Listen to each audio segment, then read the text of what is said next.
What can be better than a massive book that breaks down hundreds of monster strategies for you? How about two of them? Last week, we covered The Monsters Know What They're Doing by Keith Ammann. Well, this week, the sequel came out, and we're going to take a look at that today. Let's get into it.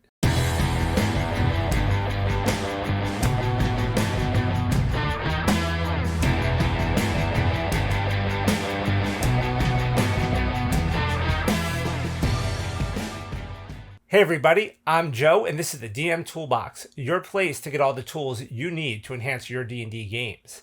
Now, before we get started today, as always, if you like the content I'm bringing you, please give this video a thumbs up, and also, if you haven't already, subscribe to the channel. As this channel grows, I hope to do some more giveaways for you guys, and of course, bring you more awesome content. And speaking of giveaways, last week, in order to celebrate our 500 subscribers, I gave away a copy of 5th edition Foes from Frog God Games. Our lucky winner was Evan Stafford, so congratulations to Evan, and I'll be getting that book out to you shortly. Also, don't forget to follow me on Twitter at toolbox_DM. I'll give out more information on future giveaways and videos there. And you can follow me on TikTok as well at DM Toolbox, where I do a lot of cool, short, fun videos in some of these books. Okay, everybody, let's talk about every DM's favorite topic, monsters. Last week, I went over this book, The Monsters Know What They're Doing by Keith Ammann. And this has easily become one of the best, most useful tools in my DM toolbox. This thing is just chock full of good information. If you haven't seen that video, I'll put a link to it up here and down in the description so you can watch it. This week, we're going to look at the sequel, More Monsters Know What They're Doing, but I'm going to talk about some specific stuff in this book that is different from the first book. So what I did in the first one is I went over the goblins and the kobolds, because those were two creatures that were very similar. On paper, you look at them and say, these are, CR 1/8 or 1/4 creatures that we throw at an entry-level party. However, there are distinct differences in those creatures, and I kind of went over how the book breaks those down. And the new book does more of the same thing, just with the monsters from Volo's and Mordenkainen's rather than the monster manual. So if you want to see how that works, take a look at that other video. What I want to go over today is more of what's different about this book. So in the first book, the author kind of breaks down things for you, like looking at stat blocks and some of their abilities to decide how they are going to react in combat differently. But it could be in more detail, right? So what he talks about in the new book is that people are always asking, can you give us more, depth, more of a deeper look into your process of how you do this? How do you come up with this? Because there are so many other monster books out there that, he may never get to in his blog or never get to write a book about, right? I want to be able to do this stuff with my Cobalt Press monster books, right? Like my Tome Beast and my Creature Codex, or my Nord books, like my Ultimate Bestiary books. I want to do the same thing there. So what he's done in this book is shown us his process. What's the thought process here? So like I said, in the first book, he's like, let's look at some stat blocks. Is it strength and con heavy? Is it strength and dex heavy? Is it intelligence, or, is it intelligence con, or is it intelligence charisma or something like that? Those things are going to decide how this creature reacts. And also he looks a lot at creature type. What motivates an undead versus a fae versus a monstrosity, right? So that's all well and good, but that's just the icing on the cake, right? In this book, what he does is he breaks down every little piece of a stat block, from, yes, the main abilities, but also things like the senses, the traits, the armor class, the movement speed, the actions, the reactions, the legendary actions, the flavor text. All of that plays a part in his process of creating this amazing information in these books. And he teaches us that in this book, so that we can go out and do the same thing ourselves with all of our favorite third-party monsters, or maybe, other official Wizards of the Coast adventures that he just hasn't gotten to yet. So this book is even more useful than the first one, right? I would honestly say, if you were to only buy one of them, buy the second one, because I think it's even better. But honestly, buy both. So let me give you a couple examples. This video really doesn't need to be that long, like I said, because the meat of the book, right? The majority of the stuff in this book is just breaking down the specific monsters from Volo's guide and Mordenkainen's. So right there alone gives this book so much value. But if you want to learn the process, it really all happens in the first few pages of this book right here. This is the best part of this book to me. So I'll give you an example here. So one thing he does is he creates this stat block, this NPC or this homebrew monster stat block. It's a large monstrosity, like a CR13 monster. So it's a big stat block, takes a couple of pages, and then he just breaks it down and says, okay, so if this was the monster we were gonna look at, here's how I would do it. So he looks at things like the monster size, the type, the alignment. He looks at armor class, hit points, and speed. He looks at ability contours. He looks at senses. He looks at resistances and immunities and vulnerabilities, skill proficiencies, passive traits, spell casting, actions, reactions, legendary actions, and layer actions. So there's a little section on each of those, and he uses this this homebrew monster as the example.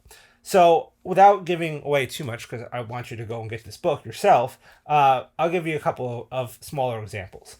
One section I really like is he does this section here on armor class, hit points, and speed. And he says that these sections all have one thing in common. They all influence when and how a monster runs away. So a high armor class, being like about 15 or above, makes dodging a feasible damage-reducing action to take while retreating. So take the dodge action and move, as opposed to maybe disengaging. Then a speed, like something higher than 30 feet, favors a dash. So maybe we disengage and dash if we had a high speed creature, given that most players are going to have a 25 to 30 foot movement. A creature with a higher movement can get away with a dash action. They can gain ground and run away. He also talks about alternative movements, things like burrowing, climbing, or flying, swimming, all allows a monster to flee where its pursuer can't go. So if it can fly away, or if it can climb something where a PC would have half movement speed, that's a good thing right there. And then he talks about hit points. So determining a threshold for light wounds, for moderate wounds, and for serious wounds, which he says is at 10%, 30%, and 60% hit point loss. So a creature that's lost 10% of its health would be okay. They're still in the fight. But a creature that's lost 30% of its health, meaning it has 70% of its starting hit points or less, is now moderately wounded. And then one that's lost 60% of its health, meaning it has 40% or less, is now seriously wounded. So then he kind of goes into stuff like saying, like, a natural predator, which dislikes prey that fight back, tends to break off their attack when they're only moderately wounded, as do monsters and NPCs with a heightened sense of self-preservation. However, more belligerent monsters and NPCs retreat when they're seriously wounded, and fanatics don't retreat at all, or wait to retreat until they're seriously wounded, if they otherwise would retreat and only when they're only moderately wounded. So basically kind of takes a creature's type or philosophy into account when we're talking about hit point reduction. When do they decide to turn and run away? So that's a great example of the breakdown. Another thing he goes into is what he calls the ability contours. So this would be a creature's primary offensive ability, or his POA, and his primary defensive ability, which is his PDA. So talking about things like, is this creature strength and con heavy? If it is, it's probably going to be more of like a brute force, get up in your face melee attack. Where if it's maybe a dex and con heavy creature, it might favor more of finesse attacks, though still getting up close. Where if it's maybe dex but not con, now chooses to stay at range and do ranged attacks. Or if it's, let's say, intelligence or wisdom, which are your casting abilities, and con heavy, it's more of a war caster, doesn't mind taking some damage and getting up in the fray and fighting. Where if it doesn't have that con, it will sling spells from further away and have a different strategy. So it kind of breaks those down as well. But again, I don't, like I said, there's a lot to kind of to dive into here, but we look at things like senses, blind fighting, keen hearing and smell, skill proficiencies. Is it stealthy? Does it have good insight and persuasion skills? If that's the case, it might, and a high charisma, it might prefer to talk as opposed to fight, right? It might try to reason its way out of a situation. We look at, passive traits, things like spider climb or something like that, where it has the ability to just, walk on ceilings and things like that. That could set up a good ambush.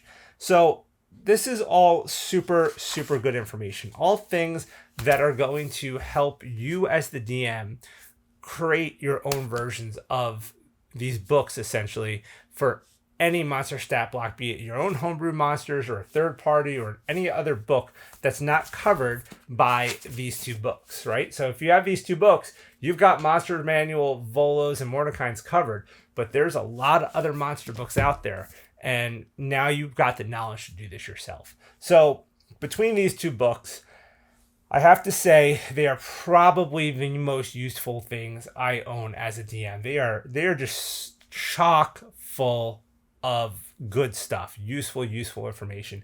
I can't recommend these enough.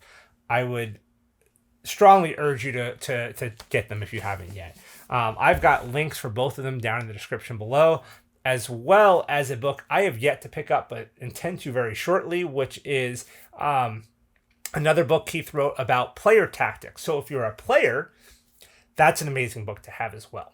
I think that's it for today, guys. Like I said, I didn't want to get too much into specific monsters in this book, as I just reviewed the other book last week, and I think that's a perfect example of how the new book works as well. But the information in the front I felt was really important to review because it's just so essential to any DM.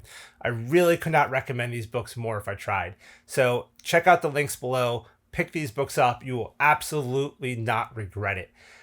But that's it for today, guys. Stick around. Like I said, I'm hoping to have some more giveaways for you this year as the channel grows. Make sure you're subscribing, make sure you're liking, and share the word. All right?